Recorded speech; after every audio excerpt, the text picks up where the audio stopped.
আসসালামু আলাইকুম বন্ধুরা, চলে আসলাম নতুন একটি ভিডিওতে। আজকের এই ভিডিওতে আমরা দেখব কিভাবে বেগুন থেকে বেগুনের বীজ সংরক্ষণ করা হয়। চলুন শুরু করা যাক। প্রথমেই আমরা বেগুন গাছ থেকে 4টি বেগুন সংগ্রহ করে নিয়েছি। দেখতেই পাচ্ছেন বেগুনগুলো অনেক সুন্দর এবং অনেক মোটা। এই বেগুনগুলোকে আমাকে সংরক্ষণের জন্য প্রসেস করতে হবে। দেখা যাক এখন সামনে কি করি, চলুন দেখি। বেগুনগুলোকে আমরা ছোট ছোট খণ্ড করে নেব যাতে পরবর্তীতে বীজ সংরক্ষণ করতে সুবিধা হয়।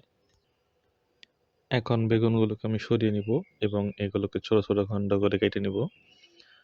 একটি জিনিস মনে রাখবেন, অনেকে দেখাচ্ছে যে বেগুনগুলোকে পচিয়ে বীজ সংগ্রহ করতেছে।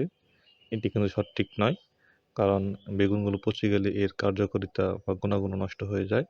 তাই চেষ্টা করবেন এগুলোকে পানিতে স্পর্শ না করে সংরক্ষণ করার। আমি এগুলোকে আস্তে আস্তে ছোটো ছোটো খণ্ড করে নিতেছি। প্রত্যেকটি বেগুনকে আমাকে এভাবে খণ্ড করে নিতে হবে যাতে আমার বীজগুলো একটু একটু করে বেছে নিতে সুবিধা হয়। এই দেখতে পাচ্ছেন আমি কীভাবে করতেছি। এখানে অনেকগুলো বীজ রয়েছে। একটি একটি করে বীজ আমাদের সংরক্ষণ করতে হবে, কারণ এক একটি বীজ থেকে এক একটি করে চারা উৎপাদন করা সম্ভব। চলুন সম্পূর্ণটা কেটে নিলাম। দেখতে পাচ্ছেন আমি পুরোটা কেটে নিয়েছি।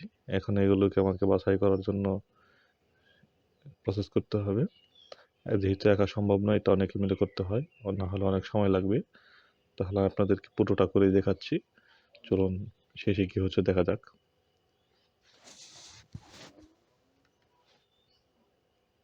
আমি এখানে পুরোটা করে নিয়েছি। পুরোটা করার পরে দেখতে পাচ্ছেন এগুলোকে আমি রোদে শুকাতে দিয়েছি। রোদে শুকানো অনেকটা গুরুত্বপূর্ণ একটি বিষয়। এগুলোকে বাছাই করার পর মোটামুটি 2 দিন রোদে শুকাতে হবে পরিপূর্ণভাবে। এগুলোকে রোদে শুকানোর পর সংরক্ষণ করতে হবে এবং এগুলো সংরক্ষণ করার পর প্রতি মাসে চেষ্টা করতে হবে একবার করে আধা ঘন্টার জন্য হলেও রোদে দেওয়ার জন্য, এবং বীজগুলোকে সংরক্ষণ করতে হবে ঠান্ডা জায়গায়। এটা হচ্ছে পরের দিন। দ্বিতীয় দিন কীরকম শুকনো মুড়মুড়ে হয়ে গেছে। এগুলোকে এখন আমি সংরক্ষণ করব একটি পলিথিন ব্যাগের মধ্যে। তাই আমি একটি পলিথিন ব্যাগ সংগ্রহ করার চেষ্টা করতেছি। দেখা যাক কী করতে পারি।